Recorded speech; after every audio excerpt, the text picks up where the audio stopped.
Roland Emmerich and Dean Devlin, the guys that brought you Independence Day and Stargate, bring you Godzilla, a film that came out in 1998.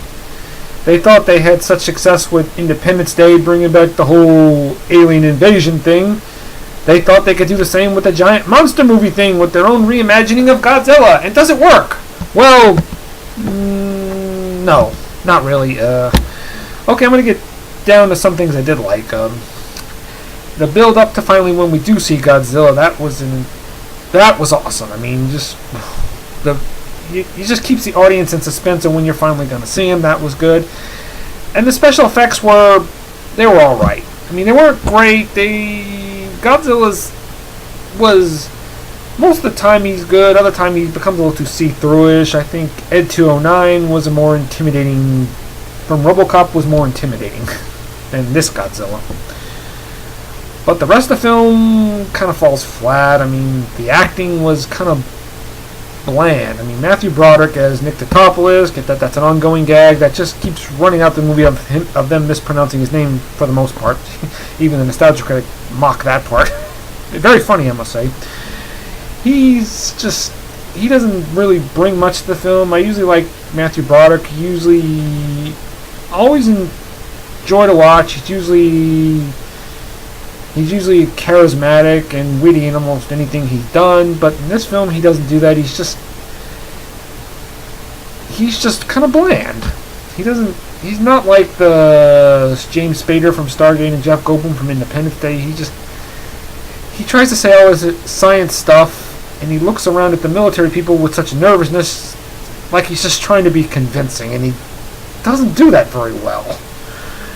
Maria Pitlio, I think I said her name right, as Audrey, Broderick's former girlfriend who's trying to be a news anchor. She's on the same level of blandness as Broderick. The romance between the two you don't really care about it. I didn't care about it, and it didn't bring nothing to the story. It was just there to be there.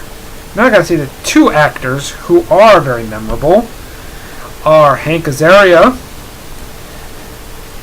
as Hank, the camera guy who nearly gets stepped on by Godzilla, which he is also witty, and although I don't know why they had to give him a nagging wife, she's just there to be there, just to be this nagging sitcomish like wife. And Jean Reno, who looks like he's having more fun than anybody in this movie. I love this scene where he just gives a Elvis and Presley impersonation when he's trying to get passed for Americans. He's basically working for the French government, who's also trying to help stop Godzilla. But the military in this film really look like idiots. They're trying to fire at Godzilla in the city, and they hit everything but him. And Doug Savant as the hapless military guy, I don't know what the point of that was. I think he was trying to be funny, and the more he's trying, the less effort it achieves. And I love the spoofing of Roger Ebert and Gene Siskel. Mayor Ebert, the thumbs up thing, and Gene, his yes guy. I mean, that was just revenge for because they didn't give good reviews to their last few films, Stargate and Independence Day. Yeah, you think that didn't do it before? You think this was going to do it? Gene Siskel said, "Come on, at least have the monster squash us or eat us." So I gotta give Godzilla a 5 out of 10. All right.